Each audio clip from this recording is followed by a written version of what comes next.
আসসালামু আলাইকুম। আশা করি সবাই ভালো আছেন। আমার চ্যানেলে সবাইকে স্বাগত। বাংলায় একটা প্রবাদ আছে যে যত দোষ নন্দ ঘোষ। তো এখন আমাদের দেশেও একই অবস্থা। এখন শেখ হাসিনা সরকারের পতনের পর মানে যত দোষ সব শেখ হাসিনার। আর শেখ হাসিনার দোষ হলে সেটা আবার টিউলিপ পর্যন্ত গিয়ে গড়ায়।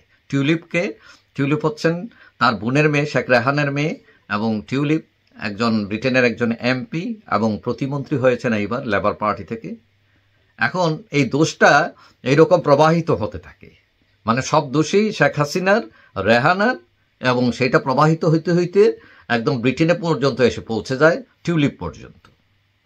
প্রথম যেটা হলো যে এই শেখ হাসিনা পতনের পর মানে টিউলিপ, তারপরে জয়, তারপরে রেহানা, এদের নামে বিভিন্ন ধরনের অপপ্রচার, মানে তারা হাজার হাজার কোটি টাকার মালিক। রেহানা, ওই যে একটা বার হয়েছে যে রেহানা, হাসিনা, তারপরে টিউলিপ, এরা নাকি রূপপুর পারমাণবিক কেন্দ্র থেকে $5 বিলিয়ন নিয়ে নিয়েছেন মালয়েশিয়ার। তো মালয়েশিয়া কোন ব্যাংকে টাকা গেছে এইটার কোনো নাম কেউ দিতে পারে না। তো এখন এত টাকা তারা সরায় ফেললেন, মানে হাজার হাজার কোটি টাকা। তারপরে এস আলমের সাথে নাকি তাদের ব্যবসা। তো এস আলমের ব্যবসা, কিন্তু এগুলোর তো কোনো ডকুমেন্ট নাই, কোনো প্রমাণ নাই। বরং আমরা দেখছি যে আল জাজিরা টেলিভিশন এই গত শুক্রবারে মনে হয় সেটা ভূমিমন্ত্রী সাইফুজ্জামান জাবেদ তার হাজার হাজার কোটি টাকার তথ্য বের করছে। তো আপনারা কি মনে করেন যে টিউলিপ কিংবা হাসিনা, রেহানা হাজার হাজার কোটি টাকা এরকম পাচার করে ফেললে এইটা আল জাজিরা বা এরকম আরও কিছু সিএনএন টিএনএন যারা আছে এরা কি বসে রয়েছে? তারা এগুলো বাইর করতো না? তা আপনি বলতে পারেন যে হ্যাঁ এটা করবে, কখন করবে? ক্ষমতা তো চলে গেছে। তারা কি একটি শব্দ বলছে? না। তবে হ্যাঁ, অনেকেই মনে করেন যে শেখ হাসিনা পরিবারকে ব্যবহার করে অনেকেই অনেক টাকা কামিয়েছেন। এটা প্রটেক্ট না করেও আওয়ামী লীগের বা শেখ পরিবারের জন্য একটা দুর্নাম, এবং তাদের পরিবারের অনেকে অনেক পয়সা কামিয়েছেন। এবং শেখ হাসিনা নিজে বলছেন যে তার যে পিয়ন সেও 400 কোটি টাকার মালিক। সো এইগুলো একটা নেগেটিভ দিক। কিন্তু শেখ হাসিনা যে ব্যাপক উন্নয়ন করেছেন সেটার কথা এখন আর কেউ বলেন না। তারা মেট্রো রেল চলেন সেটার কথা বলেন না। এই যে বিদ্যুতের চারিদিকে বিদ্যুৎ সারা দেশে ছড়িয়ে দেওয়া হলো, রূপপুর পারমাণবিক কেন্দ্র, তারপরে এই যে মেট্রো রেল, পদ্মা সেতু, এইগুলো এখন আর কেউ বলেন না। সবাই খালি ওই যে এই এস আলম টাকা নিয়ে ভাইগে গেছে, সাইফুজ্জামান চৌধুরী, জাবেদ এত হাজার কোটি টাকা। হ্যাঁ, এটাও অন্যায়। এগুলো প্রটেক্ট না করতে পারাটাও এক ধরনের অপরাধ। কিন্তু আপনি তো দুইটাই বলবেন, কিন্তু সেটা বলেন না। তবে এখন কথা হলো যে টিউলিপের উপর সবাই চড়া কেন, মানে কিছু হইলেই টিউলিপের দিকে চলে আসে। কারণ টিউলিপ এখন অনেক মোটামুটি তার অনেক খ্যাতি, তার যে অর্জন, এবং সে ব্রিটিশ পলিটিক্সে এখন প্রতিমন্ত্রী। সুতরাং সবাই মনে করে যে টিউলিপকেই ধরাই দেয়। কিন্তু একটা জিনিস হলো ইউকের রাজনীতি আর বাংলাদেশের রাজনীতি কিন্তু ব্যাপক পার্থক্য আছে। এটা বাংলাদেশের মতো না। ধরেন ইউকের রাজনীতি অনেক বেশি স্বচ্ছ। এখানে কোনো রাজনীতিবিদ, পলিটিশিয়ান, মন্ত্রী, এমপি এরা দুর্নীতি করে সহজে পার পেতে পারে না, এবং এগুলো আফটার অল সরকার ধরে ফেলে।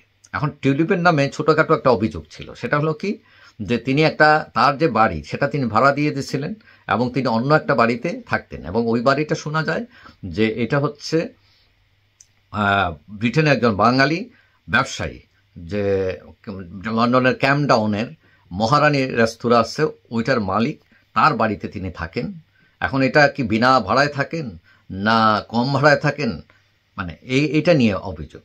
এবং টিউলিপের যেটা অভিযোগ ছিল আরেকটা, সেটা হলো তিনি যে বাড়ি ভাড়া দিচ্ছেন সেটা তিনি উল্লেখ করেন নাই সরকারের কাছে, এবং এটা নিয়ে ইনভেস্টিগেশন হয়েছে, এবং এটাতে নিরপরাধ প্রমাণিত হয়েছে।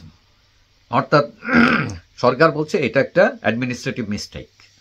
সো টিউলিপের বিরুদ্ধে এরকম বিভিন্ন ধরনের অভিযোগ এনে, কিন্তু এইসব দেশে ভুয়া অভিযোগ এনে এটা প্রমাণ করা ডিফিকাল্ট। আসলে তার কোনো ক্ষতি হবে না, হয়তো তাকে সাময়িক একটু অসুবিধায় ফেলতে পারেন। তো এখন কথা হচ্ছে যে শেখ হাসিনা সরকারের আমলে দুর্নীতি হয়েছে, এটা ঠিক। আসলে দুর্নীতি নাই কোথায়? পৃথিবীর এমন কোনো দেশ নাই যেখানে দুর্নীতি নাই। তবে দুর্নীতিটাকে সহনশীল পর্যায়ে রাখাটা হচ্ছে সরকারের ক্রেডিট।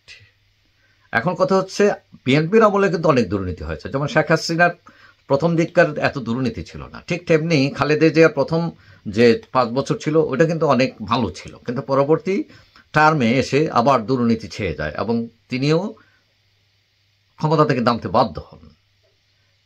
এরশাদের আমলে একই অবস্থা, সেখানে দুর্নীতি দিনের পর দিন বেড়েই চলছে। এখন কথা হচ্ছে আপনারা আওয়ামী লীগ এবং হাসিনা, এবং এটা অনেকেই গোলায় ফেলেন, আওয়ামী লীগ এক জিনিস, হাসিনা এক জিনিস, এবং হাসিনার যদি কোনো দোষ হয়ে থাকে ঠিক আছে ওনাকে শাস্তি দেন, কিন্তু এটার জন্য টিউলিপ শাস্তি ভোগ করবেন কেন? তিনি তার আত্মীয়টা ঠিক, এখন এটা করে হয়তো তার কেরিয়ার কিছু সমস্যা করতে পারেন, কিন্তু এটাও ঠিক, কারণ এইসব দেশে আপনি ভুয়া কোনো কমপ্লেন করে গুজব ছড়িয়ে এটা খুব একটা লাভ হবে না। তো এখন কথা হচ্ছে টিউলিপকে এত অভিযোগ এত কিছু করার পরও টিউলিপ কিন্তু এমপি হয়েছেন, প্রতিমন্ত্রী হয়েছেন, এবং একদিন এই দেশের যে প্রধানমন্ত্রী হবেন না এটাও আপনি বলতে পারেন না।